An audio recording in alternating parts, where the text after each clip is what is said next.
Well, I would say, first of all, it's a movie about my life. It's not what the movie's being made about. It's being made about a story in which both my wife and I were involved. But I don't see it as a story about my life.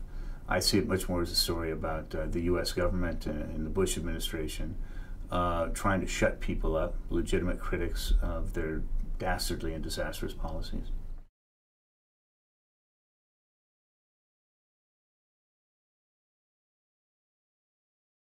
Well, obviously, being portrayed by Sean Penn is something that I never would have expected. He's clearly one of our finest actors, one of the finest actors of his generation.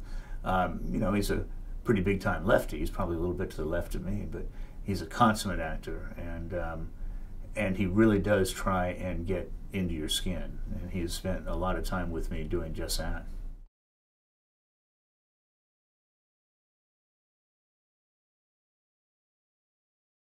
Sean had flown Southwest Airlines from San Francisco about a week after he won his Oscar for Milk, and rented himself a car in Albuquerque, drove up to Santa Fe, got out of the car, walked in, said, "I have just one question. Do you like the script?" And we said yes. He said, "Excuse me," got on the phone, called his agent, said, "I'm in."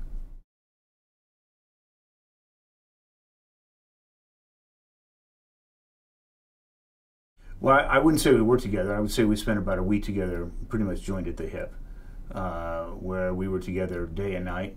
And I told Sean that from my perspective, it's not portraying me that's important. It is telling the story. His reply was depiction is interpretation, and so I get that now from an actor who has really perfected method acting.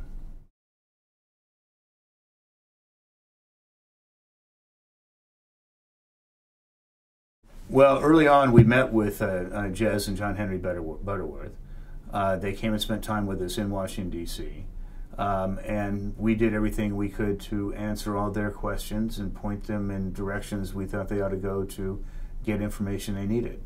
They happened to be in Washington at the time of the Scooter Libby trial, so clearly that was a significant focus of their interest at that time. But beyond that, they wanted to know an awful lot about our particular backgrounds. They had questions from our two books, my book in particular, at that time had been published. They wanted to, I think, be as factual as they could within the sort of constraints of a movie format.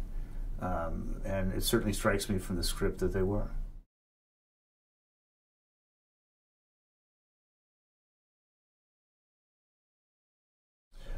We met Doug Liman a year after we had met with the screenwriters, the Butterworth brothers, Jez and John Henry, and he came. We spent about 4 days with him. Again, we flew back to Washington D.C. By that time, we were living in Santa Fe, and spent about 4 days with Doug, and he then used that opportunity also to query us from a different direction. By that time, the Scooter Libby trial had been over for a year.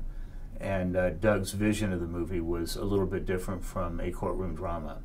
And I think you see that in the movie. It really projects what the potential consequences are of the betrayal of a covert CI operative in rather dramatic terms.